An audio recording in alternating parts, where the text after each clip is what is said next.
Stanley Kubrick, John Ford, Arthur Penn, Mike Nichols, John Carpenter, John Landis, Akira Kurosawa, Fellini, and so on. What do they all have in common? They all have to have a first film. And I could have listed every director ever. Are we doing that one, or are we doing... No, we aren't, but I just thought that would be a fun start. No, what we're going to do, welcome everybody to the Theater of Blood Horror Show. I'm Tony. I'm Matt. And today we are going to do a show on mainstream filmmakers who got their start, for better or worse, in the horror genre. Cut their teeth on the good old monster flicks. So guess who will come up a lot in this show? I believe one Roger Corman will come up more than a few times. I mean, how many people came up under his tutelage? We'll find out within the next 45 minutes to an hour. So yeah, we thought that'd be a fun subject to do. Fun for us, fun for you. I just rhymed that, by the way, and I didn't mean to. Poet and didn't know it. Right. So yeah, let's dive right in, and why don't let's start at the top, if you will. Sure. I'm going to no particular order. Me neither. I think this is just a fun subject. So it is a fun subject. We may educate some of you that didn't know. Some of your big name directors started in horror. Also, that some of the films that they did were great or not so or great. Crappy. Let's go big at the beginning. Yeah, like you said, no order. We're just gonna throw them out there. And I'd like to start out with one of my favorite filmmakers, and I can only hope one of yours, Francis Ford Coppola. FFC, Godfather. He's done a couple of ditties that people like. Just a few. Makes a hell of a wine, too. Yeah, he does. Yeah, he does. Not bad. Not bad. I like a lot of his wines. Yeah. May I recommend the Merlot? It's very good. Cabernet from Coppola's Sauvignon winery. And may I recommend his daughter's films? Not so much her acting. That's why she went behind the camera. Yeah. But Francis Coppola, of course, we all know his filmography. The Godfathers, The Conversation, Apocalypse Now, Rumblefish, many more. A true Godfather himself. Right, exactly. Yes, pun intended. He did a film, 1963, Dementia 13. Roger Corman produced it. It's not very good. No, but a lot of horror people, horror aficionados, horror connoisseurs, whatever, horror fans, a lot of people find merit in it. And there is something. It's well shot. It's well shot, which, by the way, was shot on the same set as a Corman movie, done 50% of the time with pretty much the same cast. He allowed him to use almost his same cast. Nice. Keep moving and shoot his picture alongside. And don't knock into the cardboard walls and make them shake. And then he filmed outside as well on the. It's a film about axe murders at a mansion in the South, and it's literally about nothing else. The character kind of rooted to its point. Yeah. It's not very well written. It goes nowhere. There are a few, I guess, for horror fans, a few effective scenes for the time, especially a couple of creepy moments, I guess. Yeah. But on the whole, for me, Dementia 13. There's very few axe murder movies, and maybe it's one of the best because there's very few, but I'm not a fan. I've seen it. I watch it about every 4, 5, 6 years. It's in the public domain. And I was just going to say it's a part of those 50 packs, 100 packs of movies I have 2 of those now. And I watch it that way. And that's how I and Turner Classic shows a pretty good print sometimes. Turner Classic Movies. No, it's okay. I mean, my thumb's down, but I don't hate it. Yeah. In my opinion, for Coppola, there are no signs of The Shape of Things to come. You're right. There's no, with Scorsese and his early films, you can see kind of who he was. And the Coen Brothers movie, their very first film, Blood Simple, you could see who they were going to become. There were elements of their signatures in there. And I would agree that Dementia 13, not so much. No, not at all, not so much. But anyway, there you go. There's our first one. Yep. I have, unfortunately, nothing else to say about Dementia 13. It's, for those of you who don't know, there's family strife at a mansion. There's a lot of bad acting and a lot of bad soap opera level drama. There's an axe murders. Yep. And it's over. There's lots of walking around by a lake on a boat dock. Lots of that. Yeah, a lot of a fog machine over the water. Yeah. Yep. And we're gonna roll credits really slowly panning right. over the water for but I mean 5-7 minutes. 63, sure. There's a couple of effective. I don't know. I remember a few effective moments, but it's not a good film. Yeah, but you Dementia look 13. at what Mario Bava was doing. Yeah, right around Mario that time, Bava, Black Sunday. Oh my God, Black Sunday, amazing film. One of my top 20 horror films, by the by. Fantastic. Black Sunday. Yeah. Barbara Steele.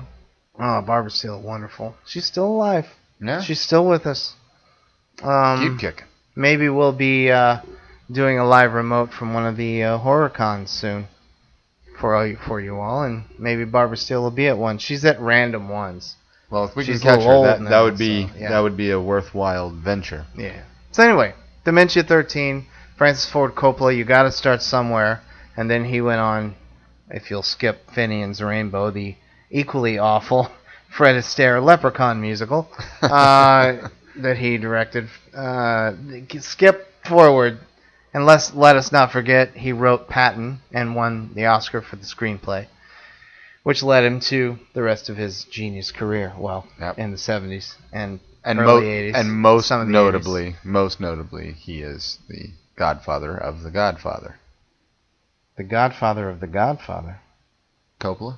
What does that mean? I mean, he was the creator. Well, I mean, yeah. And you're him and Mario Puzo. And you're talking about one of the two films that will flip-flop on IMDb for first place, sometimes with its sequel, and sometimes with Shawshank Redemption, which you don't hate, but I don't hate, but list. I don't like. No, not Shawshank Redemption can suck an egg. Yeah, and he's crazy and stupid for that one. I like the Green Mile. Crazy stupid. Very quickly, and then we'll move on because this isn't a Coppola show. But I don't know how many people in these film groups on Facebook. Oh, The Godfather, blah blah blah. Shut up. I'm not saying you have to say it's one of the 10 best ever made, but you have to agree it's one of the 25 to 50th best ever made. It's on a there's best so many list. Fanboys right now. The Godfather, blah blah. Shut up. It is.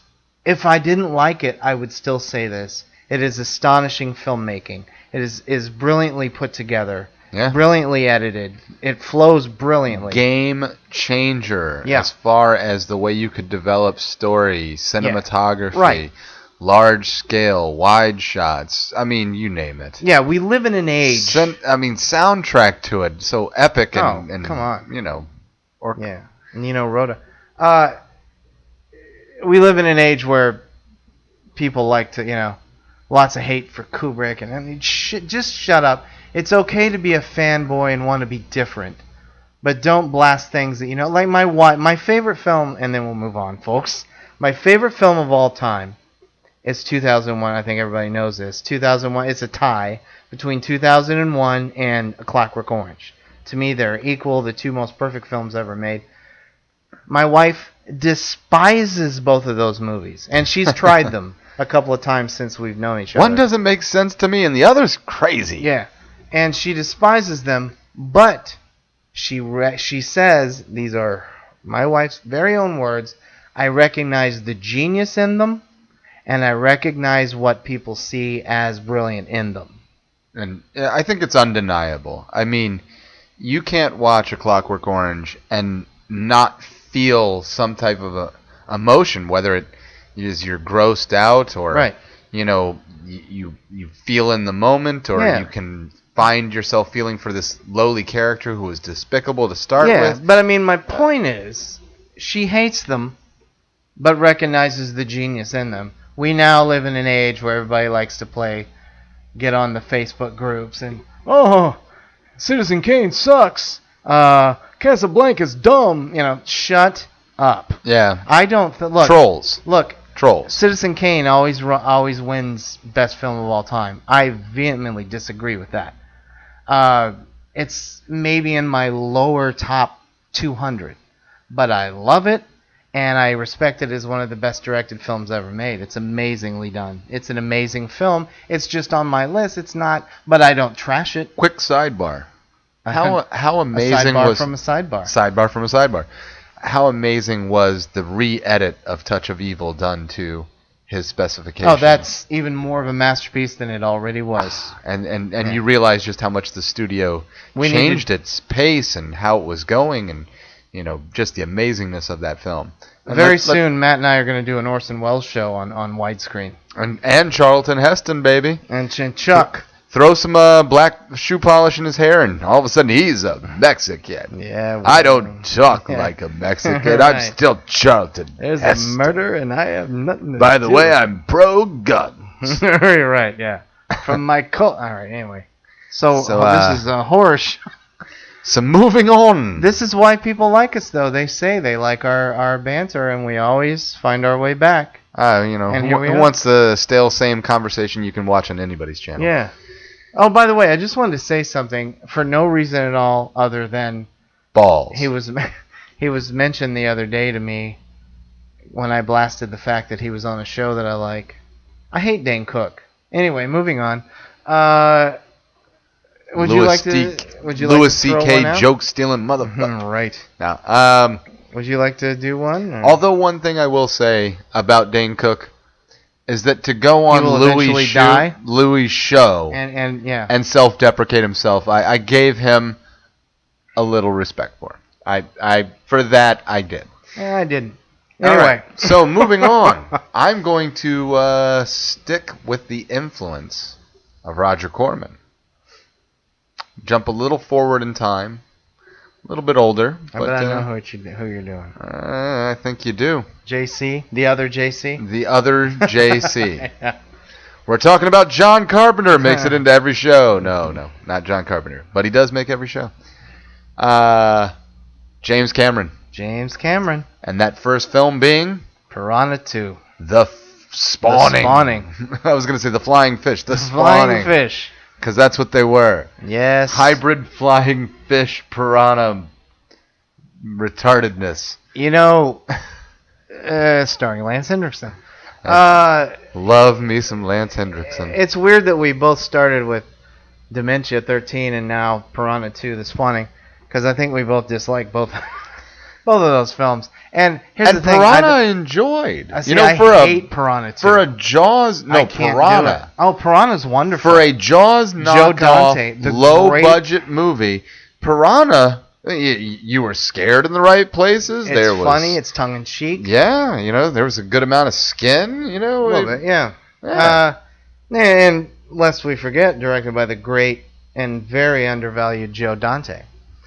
But no, Piranha 2 I hate. I don't hate Dementia 13. I hate Piranha 2. And you know who hates Piranha 2 more than I do? Who's that? James Cameron. He himself. He's like, well, you had to start somewhere. Yeah, and that's exactly what he says about it. No, I didn't. I've seen it a few times. I'm done. Yeah. I can't have fun with it. I've tried. Well, do you like it at all? Or?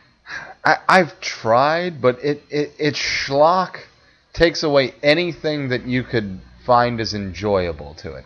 I agree. Too far. Yeah. And we've talked about that. It's the fine balance. line. Yeah, you have to find that balance. You got to give some real scares in there. If you Most go too much schlock, then the remake of Piranha by Alejandro Aja. Yeah. Or Aja, or however you pronounce his last name. Which wasn't terrible. No, it's not. I enjoyed it, but he found a decent balance. Yeah. Oh, okay. Yeah. I thought you were going to say not being able to walk that balance. No. Oh, no, he walked that balance very well. I thought he did well. He did well. No, Cameron didn't. And then, speaking of Cameron, yes. If you rewind a little before this, when he was still production crew. You don't want to do the rest of the show on Piranha 2? No.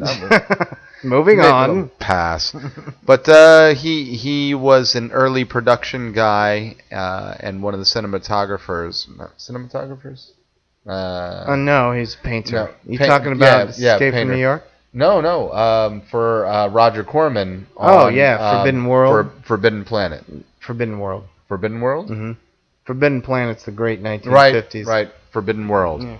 Which was a surprisingly good Corman flick. You know, I Alien enjoy knockoff. It is that's all it is. Big Alien knockoff, but some good twists and turns, some good creep factor. Yeah. A giant worm rape scene. Uh-huh. And let's not forget, you have Freddy Aaron Krueger and Captain Joni. Spaulding in the same flick. Don't forget about Joni. Oh, and Joni. Days. Rest in peace. Yeah. I mean, you got some star power there, baby. Yeah. I'm surprised the box office wasn't bigger. Yeah. Star power.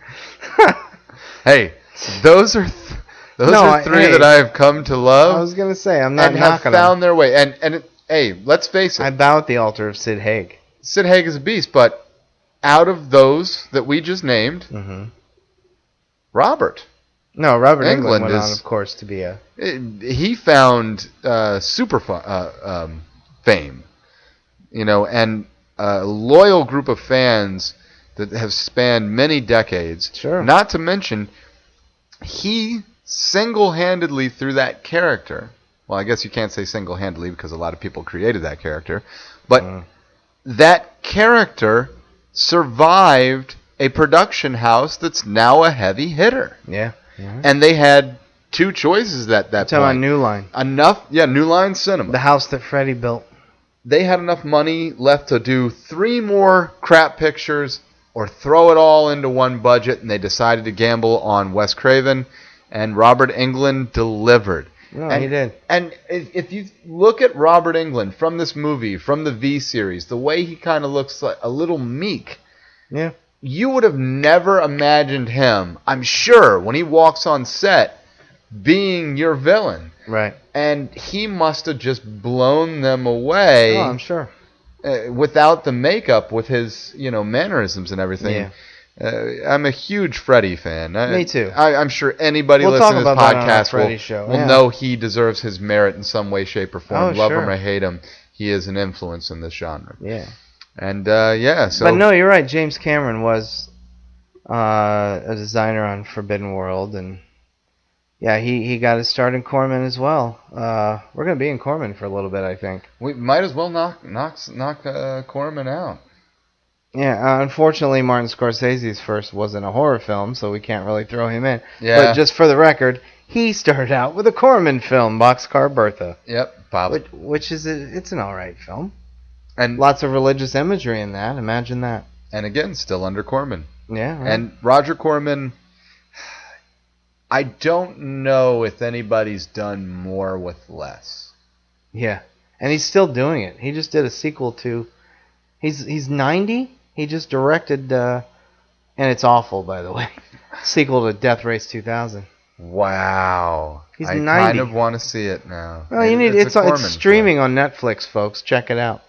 And there's so many films that he's just splattered Well, he started out it's not horror either.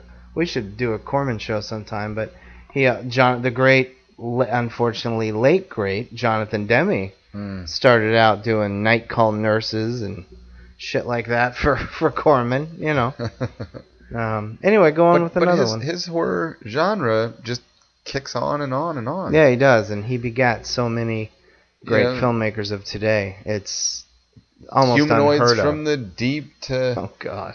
Oh, what was the film where it was the millionaire's building kind of on a little peninsula by itself, and then the sexually transmitted disease came in and started... Oh, no, that's not Corman. That's Cronenberg. Oh, no, that's Cronenberg. That was Cronenberg. Shivers, really. Yeah, Shivers. Or... AKA They Came From Within. Yeah. Yeah, no, that was Cronenberg. And now that you said it, I was like, who is also going to get his own show on this podcast one of these days. Oh, David Cronenberg, I bow at the altar, sir. Throw out another one. Thank Throw you out for another all mainstream director who started in horror. I was talking to my friend Dale the other night, and he loved Cronenberg and body horror, and he wanted something silly that wasn't Cronenberg, that he hadn't seen before. So I threw on The Stuff. That works. I love The Stuff. I love The Stuff too. You know what? You can never get enough of the stuff. You're right. Okay. So throw on another. Since this is a podcast on. We've gone way off track here. All right. So who has done a horror movie under Corman? Oh well, so many people have done horror movies under Corman. Give me some first starts. Well, we've got we already spoke about Coppola. Yeah. Right.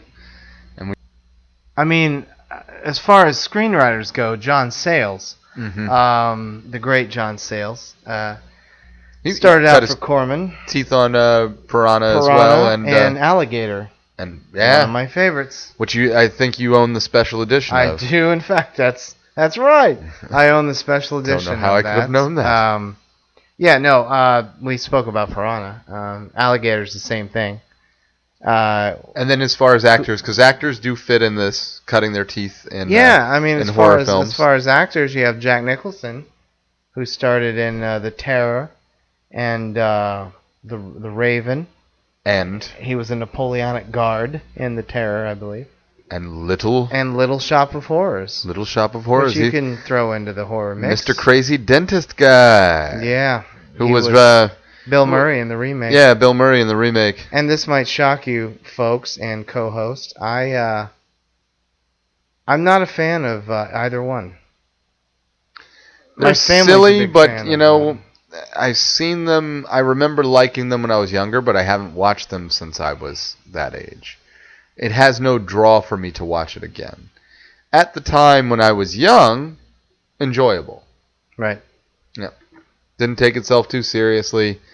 You know, musicals as a whole weren't my strong suit, but there were ones that I did like, and anything that had, you know, people getting eaten in it, that's right. Better than on a hot tin roof. Segueing out of Corman, another noted filmmaker who is currently living high on the hog, who started out in horror, one J.J. Abrams. Believe we know which two Star sagas he rebooted. Yeah. And or continued. He got his start. He was 15. 15. What the hell are we doing, Matt? Wow. He was 15 years old, and he did the score for and the sound effects for a Troma movie called Night Beast, which I never saw. He came up under Troma. Yes, he did. Wow. Yeah. You know, that's going to allow me to segue to another directing duo. Uh-oh. You know who else cut their teeth in Troma? I don't know who you mean, duo. That was a hint. I'm not sure. Stone Parker. Yeah, but they didn't do a horror film. They were involved with Romeo and Juliet. No, they weren't. They did Cannibal the Musical. Cannibal the Musical, but they also were involved in Romeo and Juliet. Which isn't a horror film. It's a Troma movie. There's blood and guts everywhere. And Romeo and Juliet? Romeo and Juliet. Yeah. Yes. It's a classic Troma film. I'm going to say this right here. Yeah. Fuck Troma. Heads getting run over and, I hate Troma. Yeah. You know, entrails being dragged down the street. All the things that would classify as cheese horror. But okay. Yeah, that's fine. And though Lloyd Kaufman, doesn't make anything of quality, no, I will respect Troma that they give upstarts a shot doing completely independent cinema. No, I'll give you always build themselves that way. No, yeah. No, I see that. And they've managed to shine some light on themselves. Class of Nukem High. And I was just kidding, folks, when I said fuck Troma. I just wanted to see the look on Matt's face. Yeah. And by the way, for our soon-to-be future guest, Renee Gambrell, Crazy Renee, who is a Troma girl, I want everybody to know I was just kidding. Of course I like Troma. Yes, it is radio, not television. You have to remember they don't see the faces. That's right, yes. So Troma's fine. I like Lloyd Kaufman. And then, of course, not only that, their big claim to fame Toxic Avenger. Yes, Toxic Avenger is fine. First film I ever saw the driving game in, where you give a point system to who you hit. Really? That was right out of Death Race 2000. Was it Death Race 1975, 2000? Roger Corman.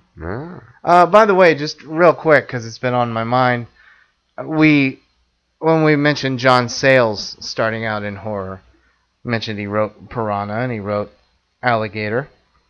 Lest we forget, he wrote the second best werewolf movie ever made, The Howling. Did he? Forgot to mention that. Yeah. So him and Dante have worked together a few times. Sure. Yeah. Good pair, by the by. Well, Joe Very good Dante pair. has made Much That I Love. Maybe the best Christmas film of all time. One of them. Yeah. Gremlins. Yeah, Gremlins. Yeah. Come on. When I did my on widescreen this past Christmas season, I did my 50 best Christmas films, and that was in my top 10, and people were like, what the hell? What? I'm like, yeah, it's a Christmas movie. Not all, just because it's a Christmas movie doesn't mean it's Gremlins caroling on a Christmas front yard. Yeah, come on. It's fantastic. Yeah. I'll go back to the high horse again with one of my favorite filmmakers, and one of the best, I believe, filmmakers working. Oliver Stone got his start in horror with two not-so-good films. One is Seizure, which is just a mess. I don't know if you've ever seen it, with Hervé Villechaize and I cannot say I've seen Nizio Seizure. Scaramanga from Man with the Golden Gun, and Troy Donahue. Yeah, it's not very good. It's a big mess about weird sadomasochistic craziness. And then The Hand in 1981 with Michael Caine, which I loved when I was in high school. I was in love with it when I was in high school, and then it's terrible. I don't watch it as an adult. It's not good. I still remember someone trying to give an instruction on how to do a good Michael Caine impression. He's like, well, you talk like a Brit that's just a little bit out of breath. Yeah. That's from The Trip, right? I think it was, yeah. But no, I mean, Oliver Stone, look what he is now. Look what he's done. Started out with two not-so-good horror movies. So again, here's the key so far. How many? Platoon? Oh, God, don't get me started. He's like my 8th favorite filmmaker. Oh. Everything up until the late 90s, in my opinion, is a classic. Even up until, I would say, kind of the last great that I loved might have been Natural Born Killers. Oh, yeah. Yeah. That's one of the best. And that might be his last perfect film. Yeah. Was not too much of a fan of, what's the two pot dealers that share a girlfriend? Savages? I like that. The ending is terrible. Terrible. Rewind. Yeah, I have the book. It's a better book than film, but I thought it had enough in it. I wanted to like that movie. Yeah. I just didn't. It felt like a giant cliche of a drug dealer. But I mean, we all know Stone's credits. Yeah. And he started out with Seizure in The Hand. Again, in my opinion, two not good. You've seen The Hand, yes or no? I have seen The Hand. Yeah. I have not seen Seizure. Seizures I could not pick out of a lineup. Yeah. I guess you don't want it. You know what? You want to see it once for posterity, and then file it and move on. I guess I'll field the next one. Do it. And I'm going to hit a whale here. Alfred Hitchcock? Orson Welles. Those are fat it's jokes. Orson folks. Hitchcock. This is a man who created Middle Earth for everybody. Really brought that style of fantasy to the big screen. Really changed the way you could have epics on a large scale. Mr. Peter Jackson. And he did one of my favorite bad horror movies. And he did one of my not so favorite bad horror movies just before that. But I don't hate it. The first film being what was called Bad Taste. That was all right. There was entertainment value to it. Basic premise, you have aliens that come to Earth to harvest human beings for their international fast food chain, or galactic fast food chain. That's already just a good enough premise. He shot this over a period of 3 to 5 years, if I'm not mistaken, mostly with friends. Got enough footage together that he took it to the New Zealand Film Commission and they funded him for his big finish of a flying house. Took said success, turned around, and created one of the most beloved gore films of all time. Dead Alive. Dead Alive. Not a big fan. I love it. Sorry. And it also goes sometimes under a different title called Brain Dead. But I believe that's its original title. Yeah, I think it was. In New Zealand was Over Brain there. Dead. Over there. And this movie's about a Sumerian rat monkey that, if it bites you, crazy zombie-like epidemics will break out. But Mom... and when I'm talking about break out, I mean literal entrails will break out of bodies and start chasing people. It was a absolute gore fest to the point of hilarity.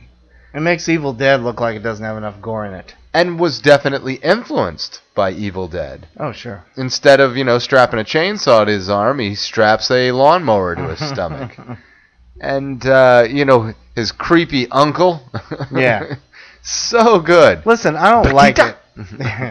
I don't like it, but I can watch it. I watch it, and I prefer Bad Taste, and that's probably equally as dumb. I think every time I watch Dead Alive, I find something new that I find hilarious. It's stomach-holding laughter when I watch that film. But you know what that makes me want to do, though, when I watch Jackson's Dead Fernando, yeah. Your mother ate my dog! Whenever I watch Peter Jackson's Dead Alive, it just makes me want to watch Sam Raimi's Evil Dead films. I mean, I can see the connection, but Dead Alive just did it to such a monumental scale. It was just covered in blood. And I'm not sure I've ever seen anything go as balls to the wall with gore. Yes, it did it to a comic book style, not taking itself seriously at all, but you're seeing every possible way a person can be eviscerated, squeezed, skinned, any death, and he crammed it all into one film. Now, lest we forget everything we've just said about those two films, his first film to break him out over here, really, or for critics, I should say, was the wonderful, and I believe this is one of the best films of the 90s. You're a Frighteners fan, aren't you? Oh, no, I hate that piece of shit. Oh, okay, good. Oh, woo. No, I hate that. Better. I was about to say, better you're one of those like, oh, then the wonderful Frighteners. Exactly. Fuck that. Yeah, thank you. I'm glad to hear that. Because guess what? Remember what I was talking about earlier? Say that on one of those fanboy film groups and see what happens to you. But no, Heavenly Creatures. A modern classic like the Frighteners. The Frighteners actually was a very good film if you watch the full unedited director's cut. Shut up, it's awful. It was re-edited by Orson Welles' 13-page letter. Right, yeah. Shut up, Skippy.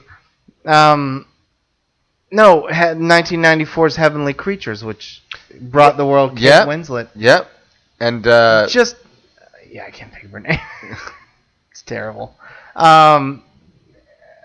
It's a beautiful film. It's heart-wrenching. That wasn't what? Jim Carrey in a surprise role in that one. Jim Carrey? No. What? Yeah, like when he was very young. No. Heavenly Creatures. I'm thinking of the wrong thing. You must be. Heavenly Creatures, Kate Winslet is based on it was based on a true story. A true crime story in New Zealand. It came out in 1994 with Melanie Linsky, by the way, is her name, and Kate Winslet are two girls. They have a fantasy life. They're always listening to Mario Lanza and the rock creatures singing. Yeah. They become lesbians, and their parents don't approve, and they kill. And it's a beautiful, heart-wrenching, just amazing. I mean, I could do a whole show on that and get deeper on it, but and then of course we know, skipping over the Frighteners, we know what he did next. But I mean, look at the power of Heavenly Creatures and the beauty of it. That guy came from Brain Dead and Dead Alive. Yeah. I mean, Brain Dead and Bad Taste. And Yeah. bad taste. This is a guy spending all his night working money, clerking, whatever he was doing, buying film stock, going out on weekends and shooting with friends. Right. Took him. I don't remember the time frame. I know it's somewhere between 3 and 5 years to complete this film. Yeah. That's dedication, and it paid off. Now he's this is a multiple Oscar winner. This is the Peter Jackson. Not that that means much people these days. know his name because of what he did. Right. So yeah, he's a good one. My next one actually started out in horror, and now she is also a major Oscar-winning filmmaker. I'm gonna say a Miss Catherine. Catherine Bigelow. Catherine Bigelow. Even though she's American, I just wanted to say her name that way. Catherine Bigelow, if you've listened to the show before, you know how much we revere you. Former Mrs. James Cameron. Yeah, that's true. Look how tough she is. She probably said, "I'm not taking your shit, ego man. Get out of my house." Catherine Bigelow started with one of my all-time favorite vampire films. One of my favorite films of the 80s. God rest his soul. And rest in peace, I about said James Paxton, but I believe it's Bill Paxton. Bill Paxton. The great... Still hurts. The great Near Dark. Wonderful film. It was her second film. She did a biker movie called The Loveless with Willem Dafoe before that, which is, it's all right. Yeah. But Near Dark, I'm going to say it. I'll say it. You want me to say it? I'll say it. It's a masterpiece. One of my favorite vampire films of all time. You know what it's like? You know what I've always said? It's a Sam Peckinpah vampire movie. And it was overshadowed by another vampire movie that came out that same year. The Lost Boys. The Lost Boys, which I do. I love the love. I love the Lost Boys. That's a Hollywood but it doesn't one. take anything away from my love for Near Dark. Near Dark. Near Dark Hendrickson is something new. Near Dark is good old boy hillbilly vampires in Texas. Yeah. Near Dark has stomping and shaking in the desert. Has a haunting score by the great Tangerine Dream. One of my favorite. It's an amazing film all around. And again, it's hard to, once we hit these on a podcast, it's not about each film, once we hit a masterpiece, not to talk about it too much, but it's just on every level, Near Dark works. On every level. Anybody who likes Twilight, watch the love story in Near Dark. It's deeper. It's Shakespearean. It's wonderful. It's amazing. I mean, it's meaningful without cliche. Yeah, I cannot go on enough. There's enough in Near Dark to please fans of horror, to please fans of good drama, to please fans of a little bit of action. There is enough in there, and it is. Let's pull some Rob jobs. You know what I mean? Let's go down to the saloon, see what's shaking. Yeah, I mean they are a band. The vampires. I mean we won't get into it. They're a band of outlaws in a Winnebago, with spurs on the boots and having a good time. It's a great film. There is nothing wrong with Near Dark. And it's something you already touched on, but what a great soundtrack from Tangerine Dream. Sure. And Tangerine Dream created such different synthesized sounds for films of that time. I remember the first time that I watched The Keep. Their soundtrack for The Keep. One of maybe three great things about that movie. I like The Keep. I like really. The Keep. Here's the thing. There's might even love. No, you don't. Watch it again. The Keep. I love Michael Mann. I'm sorry, Michael. What the fuck? But here's the thing. I like the monster, the way he looks. I like the cathartic story. I like. He said he had a 3-hour cut that the studio cut down to 90 minutes, so maybe there's a better movie in there. But could be. It is one of the greatest scores. And overdubs for Ian McKellen. Oh my God! Yeah. No, it's a great score, and their score for Man's Thief is just why that didn't get an Oscar is beyond me.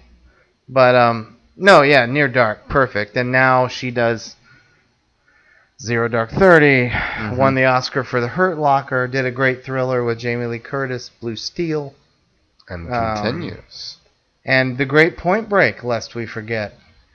I love Point Break. And we're not talking about the remake. We're talking about No, the we are original. not, sir. One of Holy shit. One of the movies that endeared Keanu Reeves to a lot of Yeah, people. well, I was already a little endeared from Bill and Ted. He was Bill and Ted, and even Lost Boys, I think, before that. No, he wasn't in the Lost Boys. No, you're right. It was I the know. other one from Bill and Ted that was in Lost Yeah, Boys. he was the one who never said a word. Yeah, just Marco. grinned all the time. Yeah. Polo. Another high-class director working today who got his start in horror. Unfortunately, he just directed one of the Twilight films, but he did the Oscar-winning Dreamgirls. Bill Condon. He did Gods and Monsters, The Great with Ian McKellen, but he started out doing the Candyman films. He didn't direct the first one. He wrote it. Of course not. He directed the second, Bernard Rose. Yeah. But he directed the second one, Candyman Farewell to the Flesh, which isn't bad. Wait. And I will... What? First Candyman was Bernard Rose. Clive Barker. Bernard Rose. Clive Barker wrote it only? Yeah. He didn't write the screenplay, but yeah, no. But then why did they paste his name over everything for that film? Because Well, of because Hellraiser? it's his creation. Yeah. And it's his creation, and you gotta sell it. It's based on Barker's, what's the story called? The Forbidden. But Bernard Rose wrote the screenplay and directed the first one. Bill Condon helped, but Bill Condon wrote and co-wrote and directed I would have sequel. chopped off my pinky toe if someone told me that Clive Barker did not direct Candyman. Yeah, Bernard Rose, who did Immortal Beloved with Gary Oldman as what's his name? Beethoven? I would have What's his name? chopped off the Beethoven? toe. I'm not kidding. Really? Yeah. I was fucking Well, positive. I'm glad I was here to stop that from happening. But no, Bill Condon, he did Candyman Farewell to the Flesh. Which I'll confess, look, Candyman, it's fine. Over the years it kind of goes down a little for me. Sorry. It's still good. It hit on its first watch. You're right. Was a hit. And it's still good. But There's no real huge detracting point to it. Acting is decent. No. Cinematography, decent. Story, Yeah. decent. Character, cool. And completely original. Yeah, very original. No, but yeah, it's a bit of a slog. And that's something Barker did well. No, I agree. He definitely wasn't ripping off anybody else. Right. He had completely original characters, whether it be from your Nightbreed to, aforementioned Candyman to your Cenobites and Hellraiser to even Anthony's personal favorite of all time, Rawhead Rex. Rawhead Rex, holy crap, what a bad movie. Bless me, Father! But no, Bill Condon, Candyman Farewell to the Flesh, but his most recent film, Beauty and the Beast. Which I like, folks. I like that movie. The live action. Yeah, it was well done. It's recently popped on my Vudu account. Yeah, it just hit Blu-ray. Yeah. So I will give it a day in court. But if I don't hear Angela Lansbury sing, I don't know if I'll feel the same. You know what? You hear Emma Thompson in her stead, and it's just fine. Is that what? Did you just say that out loud? Emma Thompson, one of the greatest actresses to walk the planet. Is just fine in the stead of Angela Lansbury. You bet. She sounds just like her. No, you haven't seen it. I I guess I gotta watch, but there's only one Jessica Harper out there. In my heart. Right, but you were talking about Angela Lansbury, so what the hell does Jessica Harper have to do with anything? What's her name? Murder, She Wrote. Angela Lansbury, you just said that. Yeah, but what was her character's name? Sorry, folks, he's having mental difficulties. What's her character's name? Jessica... In Beauty and the Beast? I said Jessica Harper, but no, in Murder, She Wrote. I don't know, I'm not 65 years old yet. I don't watch that show. Murder, She Wrote. I was a teenager when that came out. I mean, no, I wasn't. I'm not that old. I didn't give a shit. Just very quickly, we should mention the Coen brothers. Of course, The they Coen started brothers. out as editors of The Evil Dead. Yeah, well, one of them, yes. And Fear No Evil, if you remember that piece of shit. Joel... with Kane from the WWE? No. Fear No Evil from...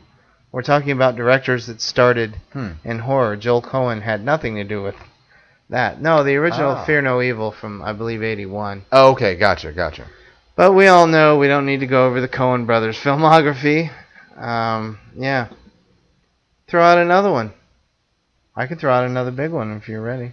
Are we sticking to directors, or are we moving on to Doesn't matter. actors? Doesn't matter. All right, well, I'll start delving into some actors just to keep my pace going. The aforementioned Nightmare on Elm Street was the film that built New Line Cinema. Yep. And there was another actor who cut his teeth and is one of the most famous today, known as the man who never ages. Lawrence Fishburne. That's him. Oh, seriously? He ages. was in part 3. He ages, my friend. Lawrence Fishburne was in part 3. John Saxon? The orderly. It was John Saxon, and he can still kick some ass. Yeah, but with Bruce Lee he did horror way before that. And Kelly. Yeah. And he was also in horror, with Argento before that. Oh, that's right. He was Tenebrae, one of the best. One of the best ones, yeah. Tenebrae. Johnny Depp, Nightmare on Elm Street. The Nightmare on Elm Street franchise begat many Oscar-winning or Oscar-nominated Lawrence Fishburne. Yeah. Patricia Johnny Arquette. Depp, Patricia Arquette. Uh, Shit, did I hit a wall already? You might have. Heather Langenkamp was a beast, though. And Ronnie Blakely, who played the mother in the first one. Yeah. She was nominated for Robert Altman's 1975 masterpiece, Nashville. And Heather Langenkamp was for Just the 10 of Us. What? I couldn't hold that together very long. I remember that show. But Goddamn 80s But sitcoms. Heather Langenkamp... No, she was fine for the movie, but... No, fantastic for the film.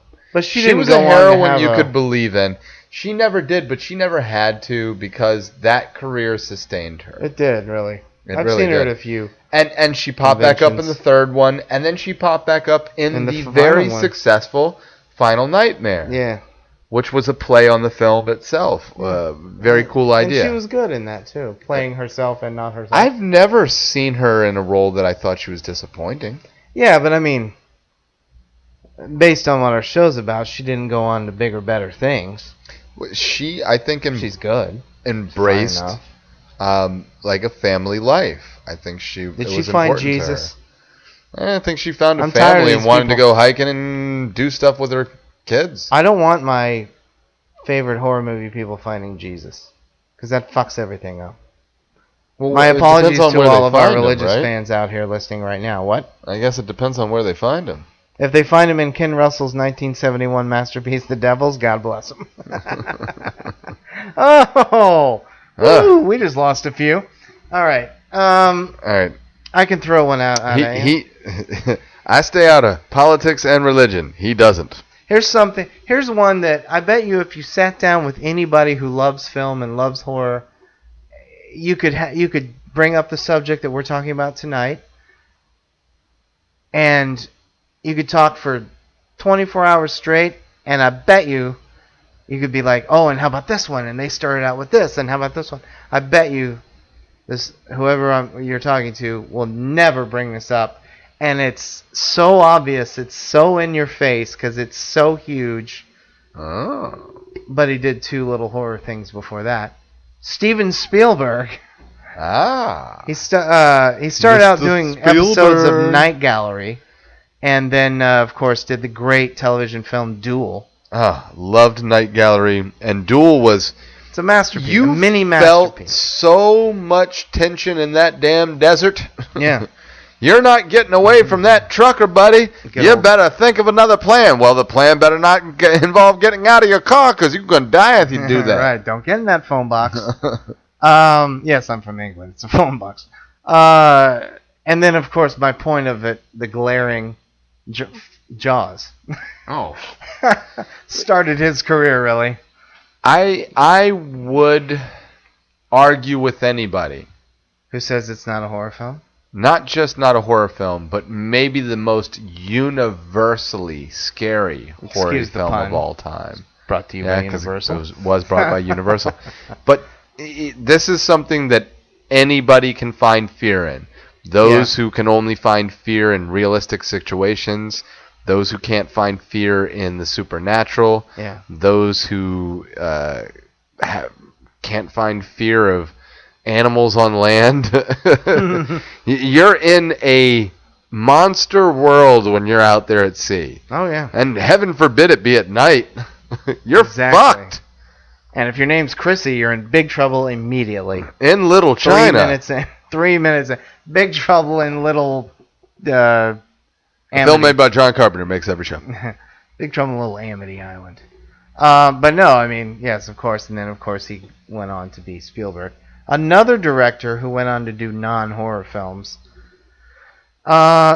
directed one of you and I's favorite horror films of all time, Bob Clark. And he was famous for films in the same holiday that were lighthearted and loved. Right. But Bob Clark. Story. Bob Clark. No, was that his first? No, Children Shouldn't Play with Dead Things. That and before that, a few pornos. and you know what? Which isn't. I don't really Children like Shouldn't Play with Dead Things is not a great horror film, but I think it's a film that every horror fan should see. I agree. And there's some legitimate creep, and the way they, being zombies in this film, came out of the ground, I've never seen duplicated. You're right. That's actually really cool. It's really neat and unique. It is individual to that film. Well, as is everything. Yep. Yeah. But no, you're right. You're right. I was being silly.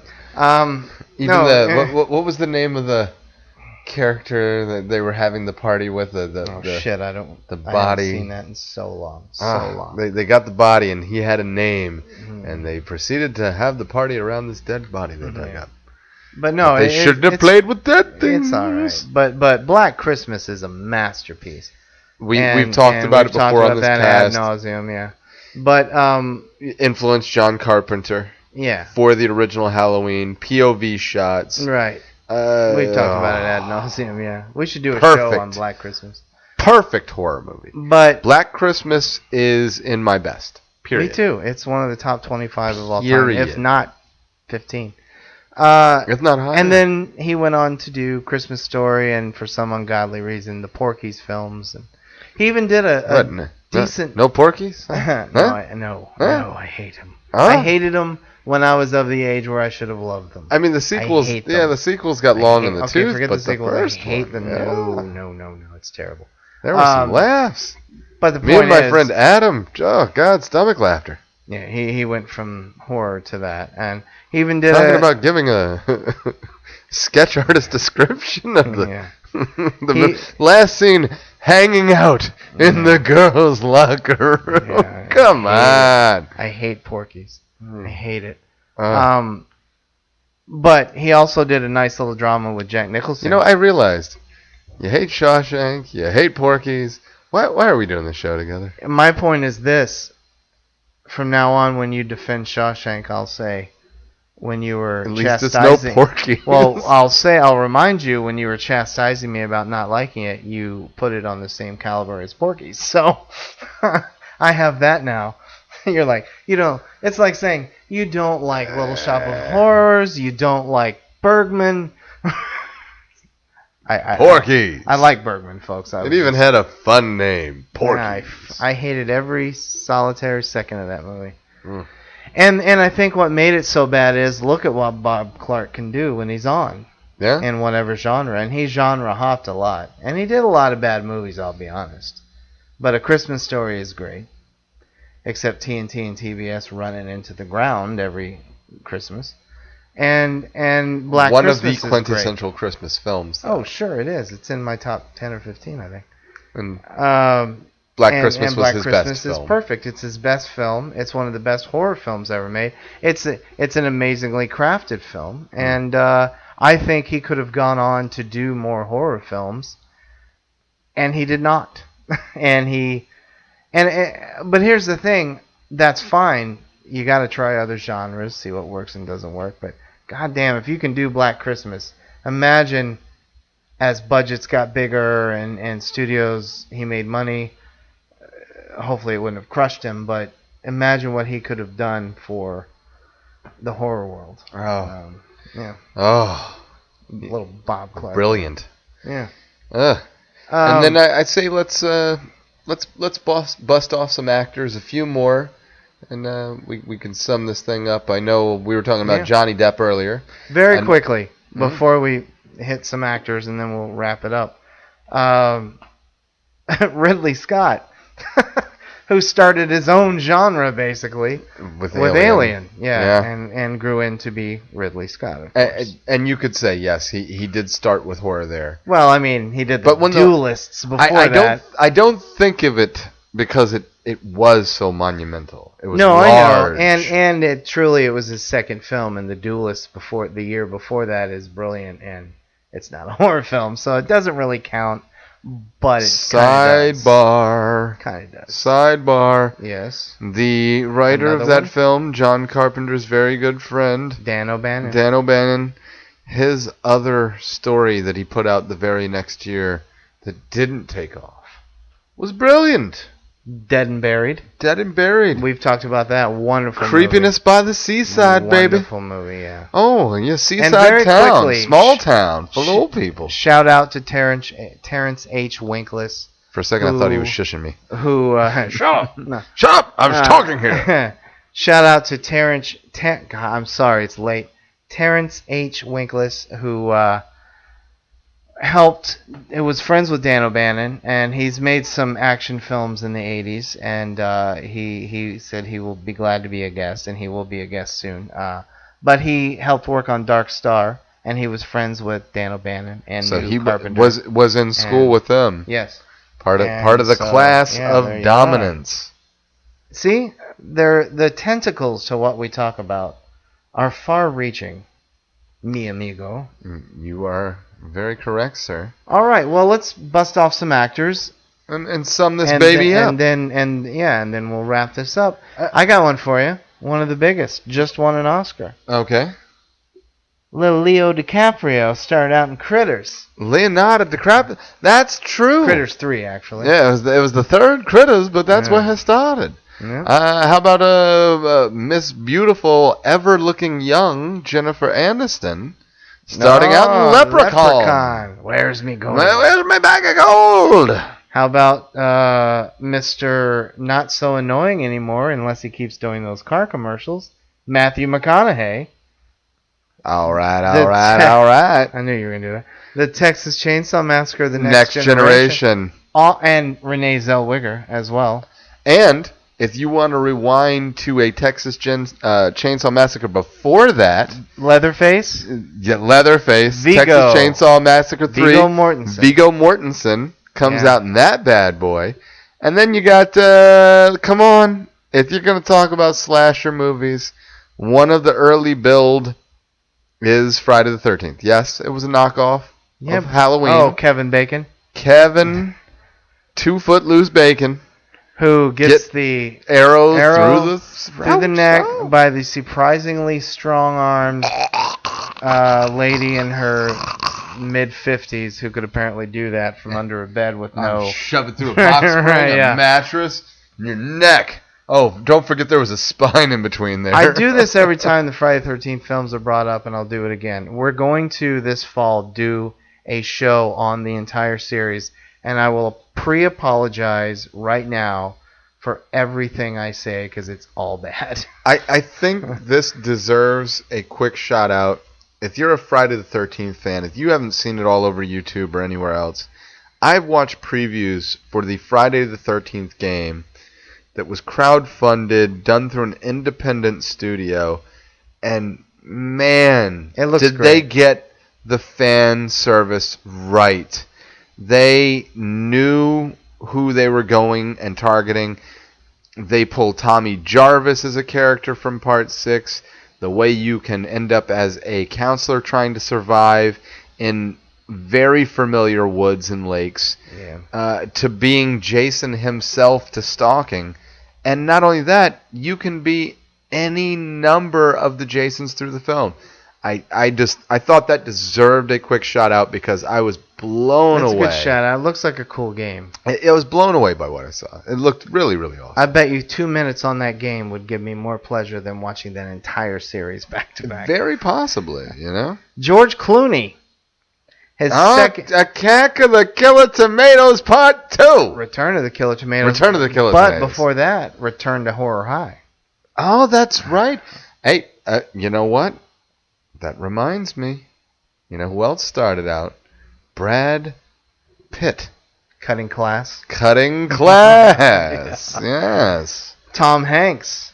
Tom. 1980. He Knows You're Alone. I believe his girlfriend's head gets put in the fish tank. Yep.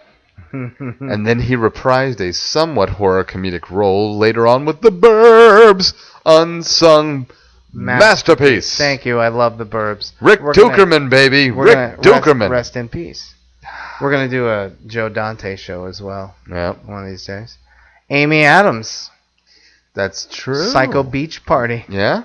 Yeah. And now she's really come into prominence. And Jim Carrey, even though it's not really a horror film. You're talking about Once Bitten? Once Bitten, yeah. But you know what? Once Bitten had boobs. Once Bitten had vampires. And it had last. It didn't. It had Cleavon Little. Yeah. It did Can't have go wrong with Cleavon Little. And what's his name from Waxworks and everything else? I know who you mean. Yeah. Zach, no. Yeah, I know who you mean. It's been in a million things. Angela Bassett, Critters 4. Angela Bassett. The talent that the Critters series begat is phenomenal. You know that first Critters film was damn entertaining. Yeah, it was all right. It didn't try to not be funny. It didn't try to be funny. It didn't try to not have some good gore that surprised you from a little sci-fi movie of these little things. But it didn't. And it had enough to them. The fact that they could stun you with a quill from their spine. Yeah. That they could roll for speed. That they were a bottomless pit mouth. And that they weren't stupid. Yeah. That they could communicate and get shit done. That was different. Yeah, it was all right. It wasn't a Gremlins remake as a lot of people credit it as. No, they came from space. They ate people a lot more maliciously. Right. It was not Gremlins. There's another Academy Award winning actress. It was actually her second film as a horror film.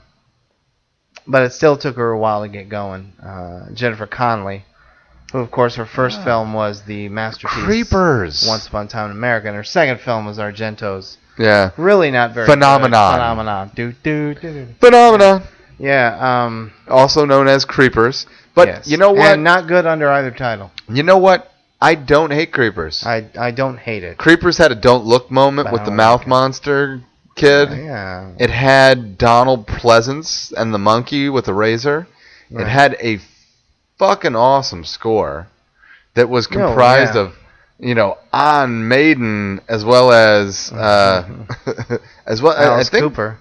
Cooper, and there were some actual pieces that were synthetic. And lest we not forget, if we want to hit the Seinfeld show, Julia Louis-Dreyfus was in the Troll.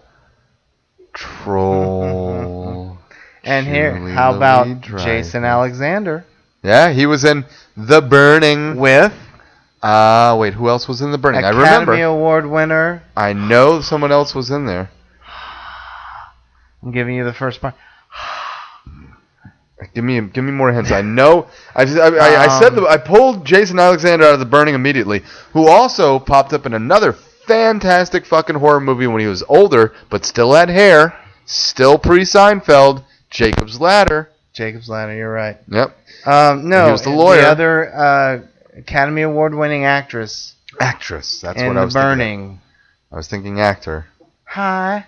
I want a baby. I want a baby. Hi. Oh baby. my goodness, Jennifer Jason. No. No, I mean, damn, What? Fuck, not Jennifer Jason Leigh. Damn it, The great Holly Hunter. Holly Hunter. It's late, folks. Ha. I'll give him that. And we bring that back to the Coen brothers. Yeah, right. Ted Danson. Creep Show. Even though he had done. That's not fair. Yeah. He was in the onion field and... Oh, if you're talking about Ted Danson Creep Show, you also got to talk about then what's his name in Creep Show? First segment. God, why Ed can't I think of Harris. his- Ed Harris. Ed Right. Harris. Who starred in a great underseen movie, Borderline, the year before that with Charles Bronson. And how about Charlize Theron? Really? Children of the Corn 3, Urban Harvest. Wow. Yeah. Did not know that. Yeah. That's a surprise. That was a surprise for me, too. And here's a surprise. Did you know Boris Karloff and Bela Lugosi got their start in horror films? I'm kidding now, folks. Complete surprise. Because I think we've hit a wall here. I don't think we hit a wall. Well, I think I mean- we hit a conclusion. Yeah. Well, that's what I mean. Yeah. I think we've covered the big... Or like, Big ones. what's the name of the larger guy in Office Space? I'm creating my own game. Jump He started out to in a horror conclusion. Stephen Root started out in... can't remember the name of it. And then came back to horror in Hatchet. Oh, no, that guy. Wait. Yeah, sorry. I was... Jump to a conclusion. Yeah. No, Stephen Root's news radio. Yeah. Everything. No, I'm no. sorry. Stephen Root is in everything. He is in everything. He's in everything. And I tell you, he was in a horror film, if you recall. Hmm. Yeah. He was in... why can't I think of the name of it? I know he recently popped up again in horror in... The wonderful, Yes. brilliant Which I did not expect. Get Out. Get Out. One of the best movies of the year so far. I was so friends. surprised how much I liked that movie. I did not expect to like it. I thought it was going to be cliche, camp, and that every message would be telegraphed. It was powerful, potent, tense, and creepy. Creepy and wonderfully directed. Fun. And by the way, Stephen Root started out in Monkey Shines. Monkey George Shines. Yes. George Romero's not great, but underrated little film there. Well, That kind of came and creep factor. vanished. Good creep It's good, factor. though, yeah. All right, well, that was our show on directors and Humble actors Beginnings. who started out with humble beginnings in horror. And we hope you enjoyed it. If Some we good, left- some bad. Yeah. If you haven't heard, if you haven't seen anything on that list, give it your own watch. Give it your own opinion. Yeah. If we really shat on it, you can avoid it. If we talked about it with praise, you better go see it, son. Because you can trust us, because we know. And we can see serious films. And if we don't like it, we'll still tell you what's good about it. We won't bash it. Yeah, exactly. I'm sorry, I've just had it up to here With Porkies. with bad guys, with fanboys. Yeah. Anyway, folks, that was our show. Fanboys and superheroes. They're everywhere right now. Christ. And zombies. Yeah, well, Yep. what are you gonna do? Yep. Well, we hope you enjoyed the show, folks. If we left any out, let us know. Let us know on the page, and we will see you soon again with another fun topic. I'm Tony. And I'm Matt. Stay scared. Later.